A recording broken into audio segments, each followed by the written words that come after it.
Hi, I'm Glenn Teagle of UK Woodcraft Carbide Chisels. Now I've put a few videos together just talking about my carbide tools and doing a few demonstrations. I'm going to do another one today. I'm going to demonstrate my Square Carbide Chisel, a little bit more on that. I showed it the other day on the roughing down spindle. Now there was a few comments the other day on Facebook. Someone put something up about turning. He had some square blanks, 100mm by 100mm, 2 inches thick, and he was asking about turn them if he hasn't got a bandsaw, and does he have to take the corners off, or can he turn them? And he had a lot of advice, and some of it good. So I mean, people say take them off with a handsaw, take them off with an electric plane, do all sorts. But that's fair enough if it's safer for you and you feel safer doing that. But you can turn it how it is with the square. You can turn them off.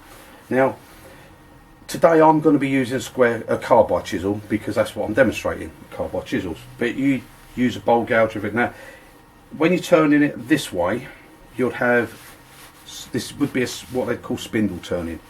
So you could quite happily use a roughing gouge, but you're going to be turning it this way, so you never ever use a spindle roughing gouge on it.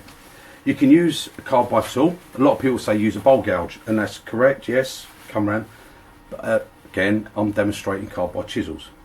Now you can quite happily come in and use your carbide chisel, but it'd be quite a rough experience really. I wouldn't recommend doing it that way. I'm going to show you today the best way I would say to do this. Now I'm not going to turn with one of the, I'm going to use a block here. I've got a 3.5 inch by 3.5 inch, this one is, and it's 3 inches thick. I'm going to do it between centres. Now again, if I was turning this way, I could quite happily just come in, be spindle turning. But I want it this way. I'm not end grain hollowing today. I want to be this way. I'm going for side grain. I'm going to mount it again. Sorry, if you can drill it, and you can have a worm screw. Mount that in your chuck. You know, you'll screw it on. Very safe, easy to turn. I'm going to turn between centres because it's how I prefer to do it myself. I'm using a step centre. I'm using a ring centre. The reason I'm using them rather than a 4-prong, because I could go with a 4-prong drive here, but with that, if you get a catch, it's gonna grip a bit. What I like with these is if you do get a catch, the wood will just stop, and all you do is you tighten your tailstock up, and away you go. Right, I'm going to wind this out quite a bit because I want a little bit of room at this end, so I'm going to give myself a little bit of room, a little bit of playroom. Right, I'm going to tighten that up. Right, now between centres, that's very safe, it's not going to go anywhere, okay? Now, like I said, I could come straight in this way, but that'd be pretty rough. That'd be pretty rough. It'd be pretty heavy on the tool. So what I'm going to do is I'm coming in. I'm going to come in from this side here. I'm going to come this way. Now, with your tailstock in the way, it's a little bit more. So if you prefer being on a worm screw, and you can get rid of your tailstock, or on a faceplate, you can get rid of your tailstock then, make it easier. I'm quite comfortable. I'm going to be able to do what I want to do from this side. We just take it gentle, and it'll be okay. So we're going to start turning now. I'm not going to be waxing or polishing this. I don't want that. I've turned one the other day, and I want another one of these. I want 2 of them. It's not sand. That's just straight off the carbide tool. I'm not sanding it, I'm not finishing it. I don't want them to be. I want them like this. So, and I just want another one. And I'm going to turn this, I'm going to do the entire job just with Square Carbide Chisel. Okay? Now, I'll get you zoomed in. Before I do start, I'm going to be putting on my face shield. First, I'm going to be zipping myself right up because I absolutely hate this wood. This is sapele. And the little splinters get down your neck, and it's bloody horrible. I hate the wood, but it can be finished really nice actually. Face shield, don't turn without a face shield. I mean, I've got, you might have noticed that my whole workshop is I like this. It's a Christmas feel. Makes me feel like I'm a turkey in an oven. I get shards of wood stuck in my ceiling up there. That they stick into this stuff that have flipped off. And you know, I always think if one of those come up, went under my glasses, I'd punch my eyeball. There'd be no next time I wear a face. That's it. It's too late. It's happened. I'd lose an eye. So I'd never turn without one of these. I really wouldn't. I've learned over the years. I'm a carpenter and wood turner, over 30 years experience. I'm also a welder. Last 10 years, I pretty much turn every single day, 7 days a week, wood turning. And I've had some close calls, and I would not ever turn without a face shield. The other thing with this one is the respirator as well. It just gives you a bit of filtration. I know they are expensive, but they're well worth having. This is expensive, but my lungs are priceless, and they're worth protecting, same as my eyes are worth protecting, because they're priceless to me. I couldn't do my job without them. So look after yourself. Protection. You're responsible for your own safety with wood turning, and it's a fun, enjoyable pastime, enjoyable hobby. I love it. I absolutely love what I do, but it can also be very dangerous. So you got to think of safety and look after yourself. But enough of all that. Let's get turning and make this into a little pot. I'm going to zoom the camera in a little bit so you get a better shot. So bear with me a second, because I've dropped my mask now. So safety. Right. I'm going to get you zoomed in a bit. I'm going to try not to get myself in the way of it. Let's go out a little bit. Right, we're going to start you now. I think you should be able to see everything that I'm doing. Right, mask on, and we get going. Now, I'm going to be using the 14mm Square Carbide Chisel. This is the standard Type 3 chisel, the one you'll get in your set if you buy one. Okay, I'm not going to go into speeds of turning. Speed, as I've said before, turn it how you feel safe, your safety. I turn quite fast because I get the best results from it, but I have been turning for a long time, so I feel quite confident doing it.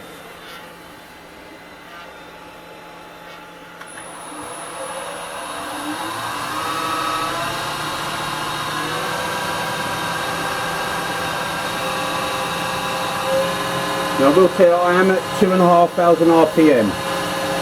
Right, now I'm not going to come in on the edge, because I said it can be pretty brutal. I'm coming in from the side. Okay? Just gentle.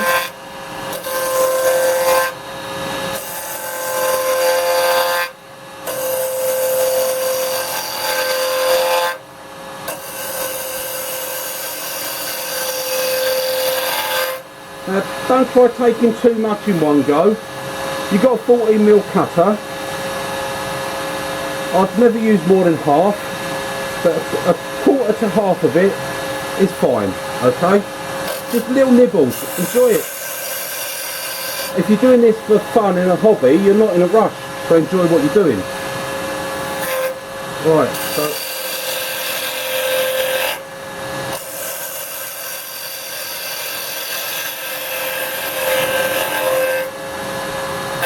Right, now there, I'm starting to get, I've got just over an inch of overhang there.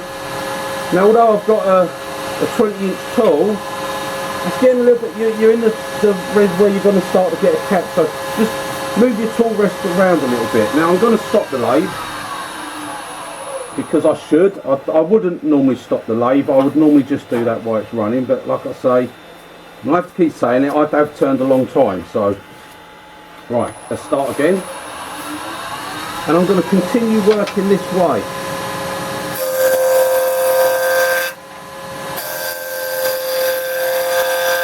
And as you can see, with having my tool rest this way, this tool is supported all the way up. As far as I'm going up, it's supported. And I'm just working off that edge there. Just coming in.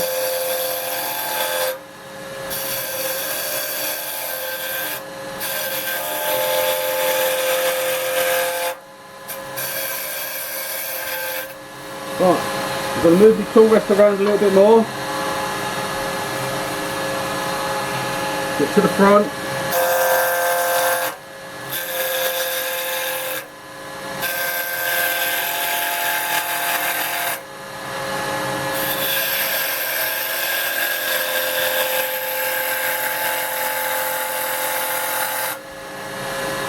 Right, now that's not round, so I'm getting there. So I'm going to come in again with my tool rest. And now, because I've taken all the corners off, it's not going to be as rougher experience. So I can come in now in front.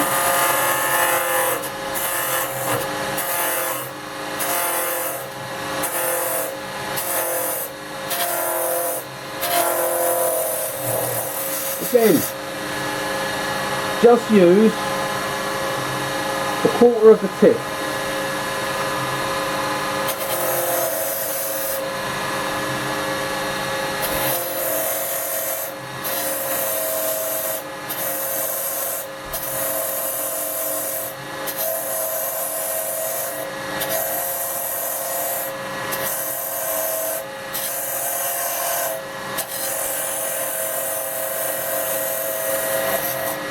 Right, now I've got that round. Now what I'm going to do, as I do before, I'm going to roll the tool over, but then at a slight angle, okay, and I'm just going to come in gently.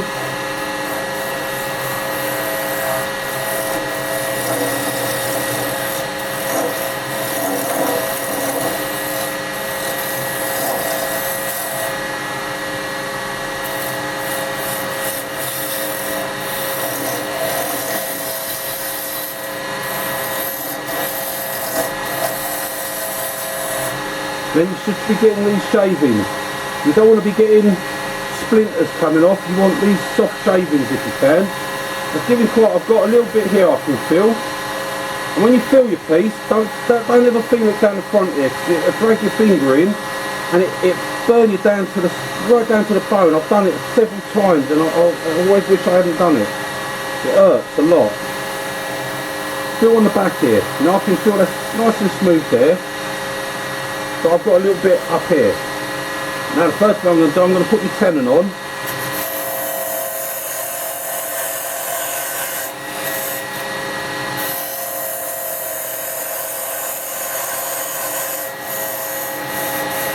Now I only need about that, I think. So place that up a little bit.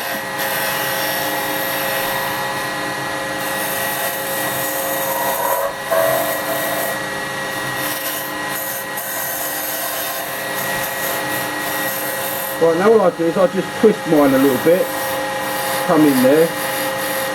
Now, again, when you're going in on the bottom, to do a tenon like this, what you've got to be careful with is you're in contact here on the tip, 1/4 inch, lovely, cutting nice.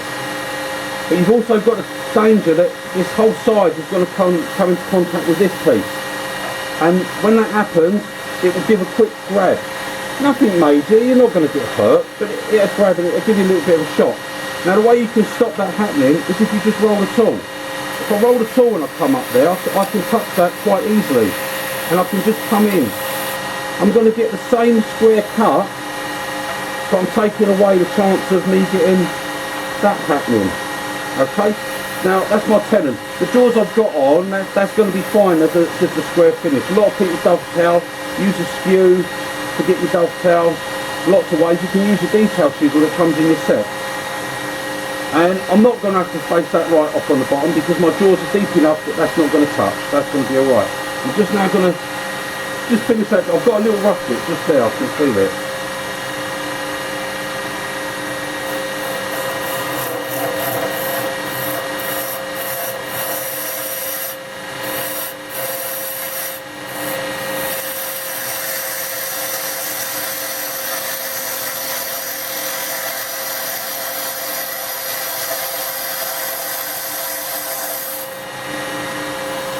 And I want to get this same sort of profile, see? I want it to, it ain't got a match, it's not got a match on it. I'm not trying to do an exact copy, but I want it similar.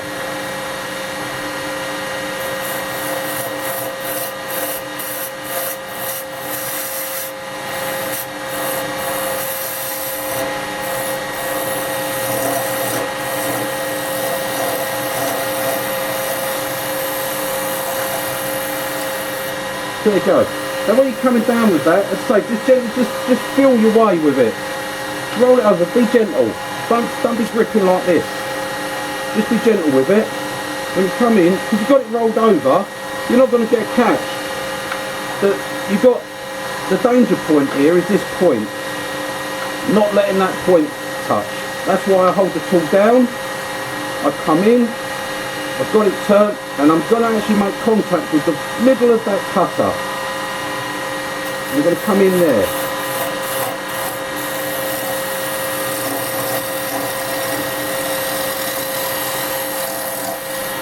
And there you go. Nice smooth finish. We're just going to do a little bit on the front.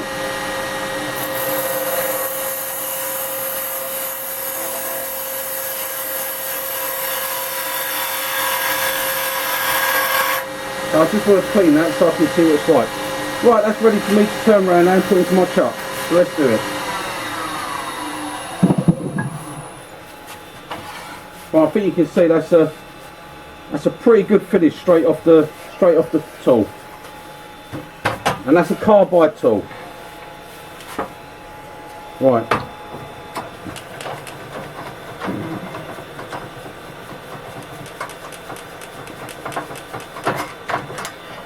Now, I'm going to take my tailstock off. Try not to knock the camera over.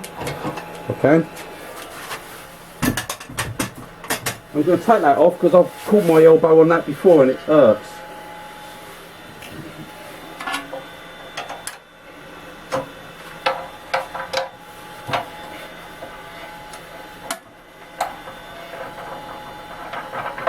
I love these things, they're brilliant. I take all these different heads. You can put big ones on like that. You can put those ones on. They do all the different sizes. They're brilliant, they are. Not that expensive either. Right, let's get my chuck on. There we go.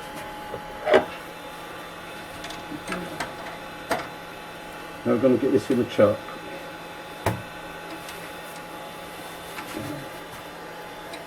Nice and tight, nice and secure. Right. Now,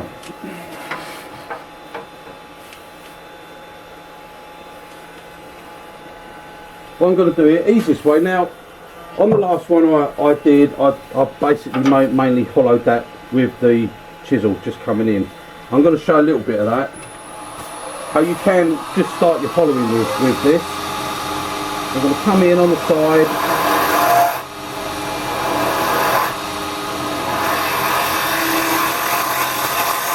Just being careful, you're just working on the tip of the tool. This is one corner.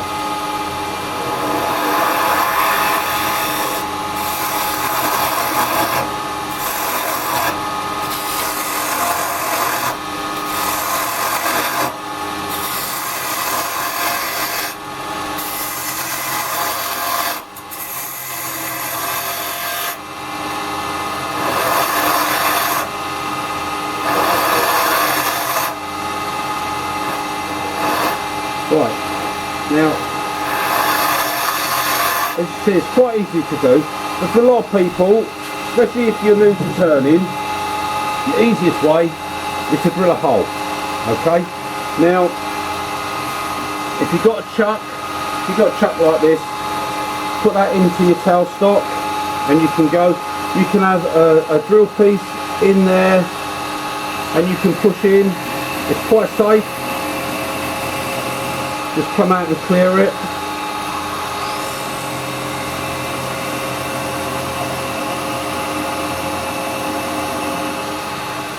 It's one of the easiest ways to get down to your depth. I want to get down to about there, so it's got a little way to go. Okay.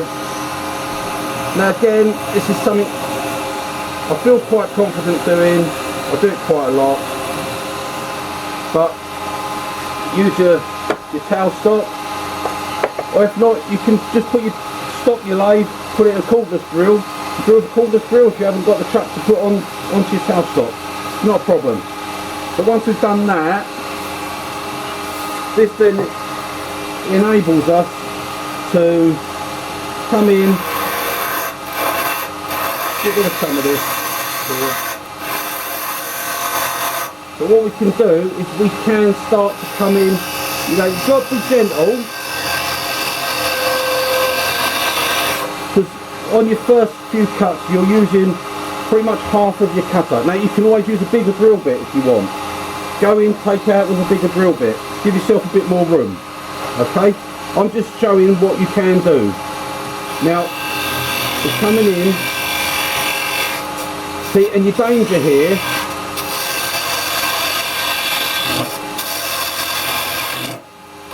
your dangerous place here, see, with your centre, everything this side of your centre is going down, and everything that side of your centre is going up. So if the tool catches on this side, past that centre, what it's going to do is going to flip you, and what it normally does is it does that, it makes you jump over. That's all. Doesn't do a lot, it makes you jump over. Because you jump over, this side then catches this side, which is going down, so you jump over and it bangs down, it twists. Frightens you a bit, it's not life threatening, frightens you a bit, it's not a nice experience. So always be aware when you're cutting of where that side's going, when you're coming to the middle. So with bowl gouges, a lot of people's bowl gouge, you're following and you come round and you come down, and you get that last little bit, and you just push a little bit too hard. And you go past the centre and you hit the other side and it kicks you back a little bit. And then because it kicks you back, the chisel side sort of catches the other side of the bowl, and then that's where your catches are.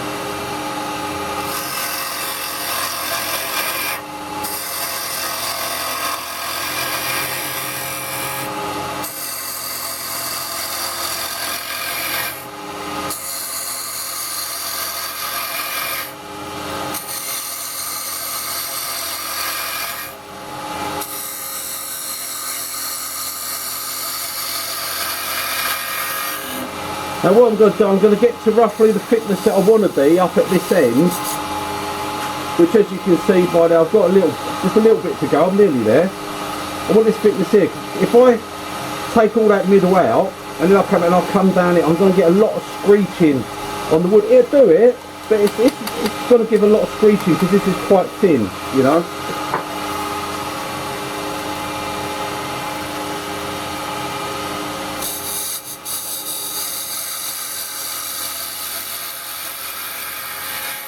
Well, that's about how thick I want that, because remember this is the grain's going this way, and yeah, right, we're going to come through with this middle again. Now again, I'm not pushing my tool straight, I'm at the side, I'm just using the corner of the cutter, and I'm just opening this hole up, okay?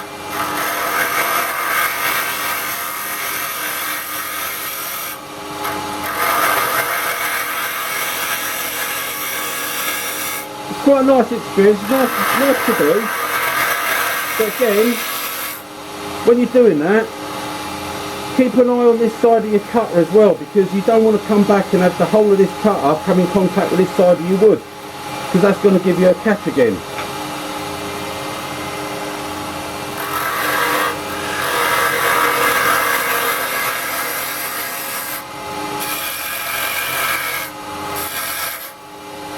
Now I'm going to come in here and take a little bit of a cut. Now, again here, now I'm coming in. Now I'm only using half the cutter, so I can already feel the chisel's doing this, right? I'm getting a little bit of shaking. Now that is because even though I've got all this chisel, I'm still overhanging. I'm overhanging this much of my chisel now, and the problem with that is we are the weak link. Okay, the chisel's fine, the wood's fine, tool rest is fine, but we're the ones holding this end, and we've got this little bit of vibration, and it's us that can't take it. So what I'm going to do is just follow this down here.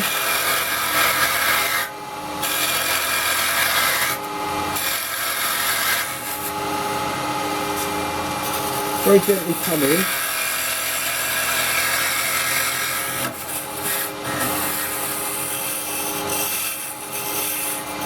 I'm going to angle the tool slightly, just give that a bit of clean up. Right, that feels quite nice. Now what I'm going to do, even though I'm only that deep, See, like I say, I'm that far over with my tool.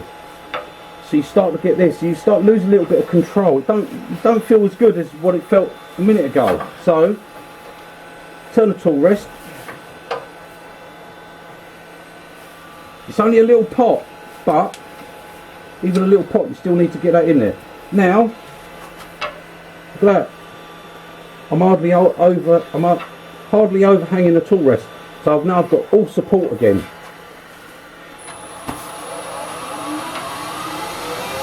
So I can go back now. I mean, look.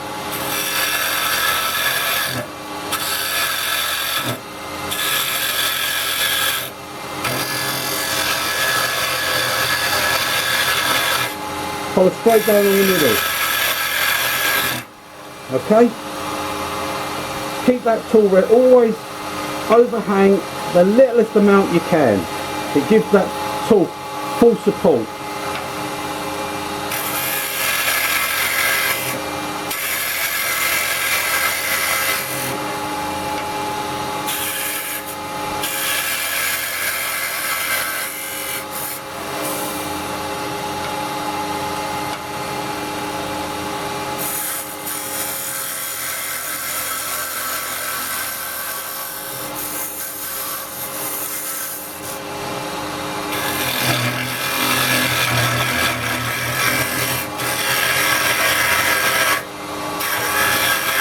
So I'm hoping I'm not getting in the way of the camera here. I've got to bend down a little bit so I can see.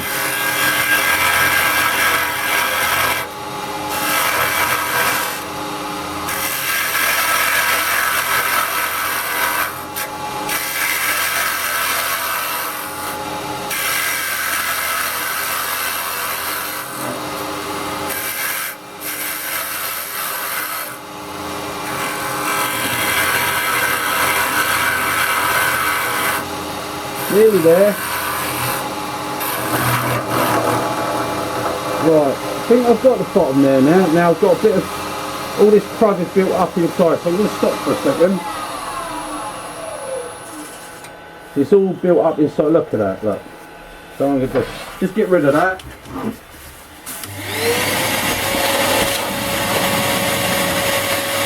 Get rid of some of this stuff. Right. Like I say, I do hate this wood, but well, I don't actually. I love all wood. It's just I find this to be a bit splintery and a bit. Right, I'm going to turn again. I'm going to come in again a little bit. Right, there we are. Everything's clear. Nothing's touching. But I want to try and keep my overhang as little as possible. Okay.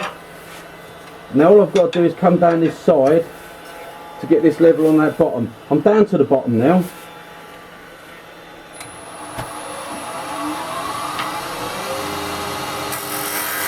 That's better. So I've got nice control again now.